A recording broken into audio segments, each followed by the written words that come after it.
अस्सलाम वालेकुम गाइस, जिस तरह आपको बताया था कि आपके साथ हम डिटेल्स शेयर करेंगे आई कैप और एचईसी की जो अरेंजमेंट साइन हुई हैं, और ना सिर्फ डिटेल्स शेयर करेंगे बल्कि इसकी प्रैक्टिकल इम्प्लीकेशंस भी आपको बताएंगे। जो आपके क्वेश्चन सोशल मीडिया पे चल रहे थे सीएसएस के हवाले से या बीकॉम के इक्विवेलेंस के हवाले से, बीकॉम की डिग्री के हवाले से, एंड हमने एक स्पेशल सर्वे भी कंडक्ट करवाया अपने फेसबुक ऑफिशियल ग्रुप में और उसके रिजल्ट भी आपके साथ शेयर करेंगे। तो गाइज़, आपने हमारा फेसबुक ग्रुप ज़रूर ज्वाइन करना है, उसमें बड़ी डिस्कशंस हो रही होती हैं, तो उसका लिंक आपको डिस्क्रिप्शन में मिलेगा। अपनी वीडियो को स्टार्ट करते हैं। तो सबसे पहले हम सर्वे की बात करते हैं। तकरीबन 1000 के करीब लोगों ने उसमें पार्टिसिपेट किया और 62% लोग कहते हैं कि ये आई कैप का जो ये स्टेप था ये बड़ा आसान था और ये एक अच्छी बात है। मूविंग फॉरवर्ड डिटेल्स की बात करते हैं। तो गाइज, एचईसी ग्रेजुएशन के जो सिलेबस है उसको क्रेडिट आवर्स में डिवाइस करता है, मैप करता है। तो ग्रेजुएशन को उसने 120 क्रेडिट आवर्स अलॉट किए, मैप किए कि इसमें 120 क्रेडिट आवर्स अवेलेबल हैं। तो जब एग्जामिशन की बात हुई कैफ क्वालिफाइड स्टूडेंट्स की, तो उन्होंने ये देखना था कि कैफ में कितने क्रेडिट आवर्स अवेलेबल हैं। तो वो तो बनते हैं 64.5 क्रेडिट आवर्स। तो बाकी जो गैप बनता है वो हमें कंप्लीट करना पड़ेगा, और इसके लिए आई कैप ने जो ईमेल की सब स्टूडेंट्स को और मेंबर्स को, और जो हमें नोटिफिकेशन देखने को मिला उसमें ये क्लियरली मेंशन था कि 60 credit hours Kaif qualified students को एग्जेम्प्ट होंगे। बाकी जो 60 क्रेडिट आवर्स हैं वो कंप्लीट करना होंगे। ये तो क्रेडिट आवर्स की बात होगी। अभी सब्जेक्ट वाइज बात कर लेते हैं कि ज़रा आसानी हो। अच्छा, टोटल 40 सब्जेक्ट्स होते हैं ग्रेजुएशन में। इसमें से 20 सब्जेक्ट्स जो हैं वो हमें एग्जाम्प्ट होंगे और 20 सब्जेक्ट हमें पास करने होंगे, बाद में देने होंगे। और हमारा एडमिशन किस में होगा, ये बड़ा इंपॉर्टेंट है। वो उन्होंने क्लियरली मेंशन किया है नोटिफिकेशन में कि BS accounting and finance all over the Pakistan, sorry मैं बात कर रहा हूँ कि पाकिस्तान में जितनी भी यूनिवर्सिटीज़ हैं उनमें बीएस अकाउंटिंग एंड फाइनेंस में आप एडमिशन ले सकते हो, बट इन 5th सेमेस्टर पहले 4 आपको एग्जाम्प्ट होंगे। और यहाँ पे एक कंडीशन भी थी कि आपके लिए प्री रिक्विजिट है कि आप इस्लामियात और पाक स्टडीज़ को पास करेंगे किसी यूनिवर्सिटी से या उसी यूनिवर्सिटी से, और फिर जाके आपका 5th सेमेस्टर में एडमिशन होगा। अभी ये बड़ी एक हैरानकुन बात है कि वो पहले किस तरह हम पास करेंगे, क्या पहले एडमिशन हो जाएगा, इसके बारे में अभी डिटेल्स हमारे पास अवेलेबल नहीं है। और इसमें जो ख़ास नुक्ता है वो ये है कि डिस्क्रिशन होगी यूनिवर्सिटी की वो स्टूडेंट को एडमिशन देती है या नहीं देती, ये उसके ऊपर डिपेंड करता है। इस लाइन का मतलब हम नोटिफिकेशन का या आई कैप की ईमेल का ये लेते हैं कि मे बी जिस तरह बड़ी यूनिवर्सिटीज़ हैं, जिस तरह IBA है या लम्स है, मे बी वो कोई टेस्ट रख ले या कोई इंटरव्यू रख ले कैफ क्वालिफाइड स्टूडेंट्स के लिए और फिर उनको एडमिशन दे दे। और इम्पोर्टेंट बात गाइज ये है कि जो एग्जाम्पशन होती है वो, अगर आपने पहले कहीं से एग्जाम्पशन लिया तो आपको बड़ा बाखूबी पता होगा। एग्जाम्पशन का मतलब ये हरगिज़ नहीं होता कि आपको फ़ीस भी नहीं देनी पड़ती।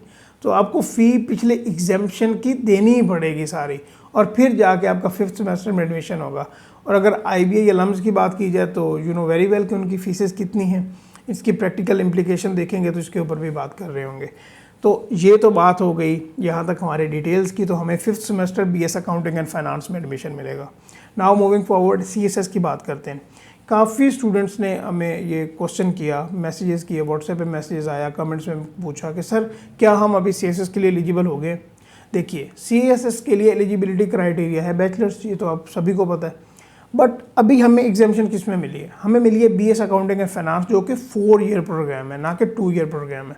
तो हमें 2 ईयर्स तक ये कहने को तो कहा जा सकता है कि हम 14 ईयर एजुकेशन के इक्वल हो गए हैं, बट हमने एडमिशन लिया है 4 ईयर प्रोग्राम में। अगर हम जाते हैं तो इसमें इसका मतलब बाकी 2 साल हमें कंप्लीट करने पड़ेंगे और फिर हम जाके CSS के लिए एलिजिबल होंगे।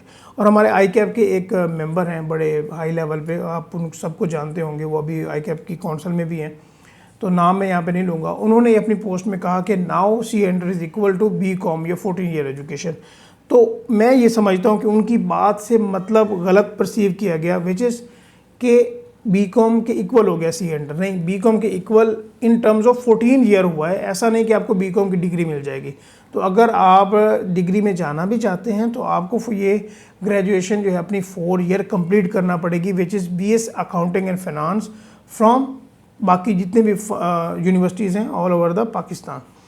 तो ये तो बात है 14 ईयर एजुकेशन की और CSS की।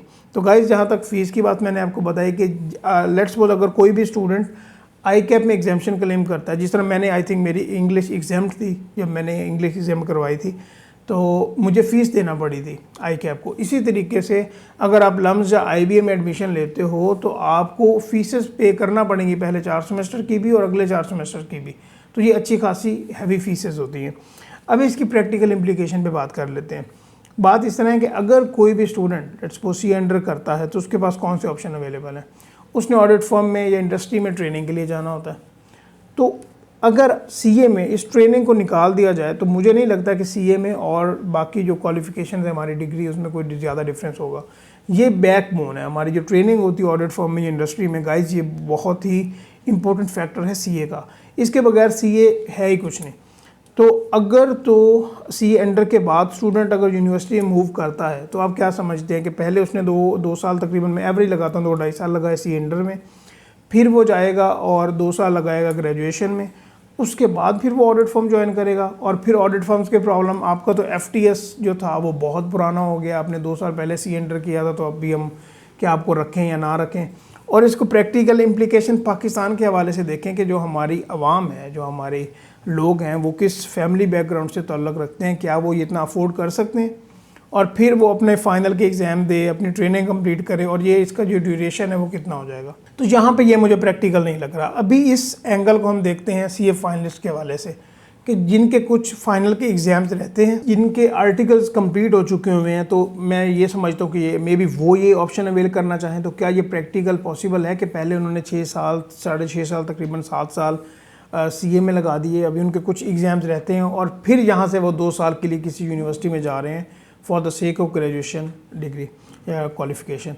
तो यहाँ पे ये भी मुझे प्रैक्टिकल नहीं लग रहा। अच्छा, यहाँ पे एक और क्वेश्चन उठा, लोग ये कह रहे थे कि सर जब हम बाहर अप्लाई करते हैं काफ़ी जगह पे, और एक हमें वीडियो देखने को मिली उसमें बताया जा रहा था कि अगर आपके पास ग्रेजुएशन होगी तो आपको बाहर ज़्यादा क्रेडिट मिलेगा, आपको ज़्यादा जॉब अपॉर्चुनिटी मिलेगी। नो डाउट, बिल्कुल ये ऐसे ही है। बट अगर आप CA एंटर हो और CA फाइनलिस्ट हो, आपकी ट्रेनिंग कंप्लीट है, तो आपके पास बहुत ज़्यादा अपॉर्चुनिटीज़ अवेलेबल हैं। तो अगर प्रैक्टिकल सिनेरियो में मैं देखूं तो मुझे ये प्रैक्टिकल नहीं लग रहा कि किस तरीके से CA एंटर जो स्टूडेंट हैं वो यूनिवर्सिटी में जाएंगे और इसको कंप्लीट करेंगे। और मैं देखूंगा कि कितने स्टूडेंट जो है ना वो जाते हैं और हमें भी पता चले। और इस सिलसिले में मैं आपकी भी राय जानना चाहूँगा कि आप हमें कमेंट्स में बताइए कि क्या आप मेरी इस बात से इत्तेफाक करते हैं कि ये सिनेरियो को प्रैक्टिकल नहीं लग रहा, और अगर इसको प्रैक्टिकल बनाना भी था तो कुछ 6 महीने का एक गेटवे रख लेते। उसमें यह था कि जो हमारे बाकी क्रेडिट आवर्स बनते हैं ना, वो हम 6 महीने में या 9 महीने में हम कंप्लीट कर लेते हैं। अगर 1 साल भी होता, 9 महीने या 6 महीने होते तो ये एडजस्टेबल था, बंदा इसके बारे में सोच सकता था। बट 2 साल एक अच्छा खासा पीरियड है।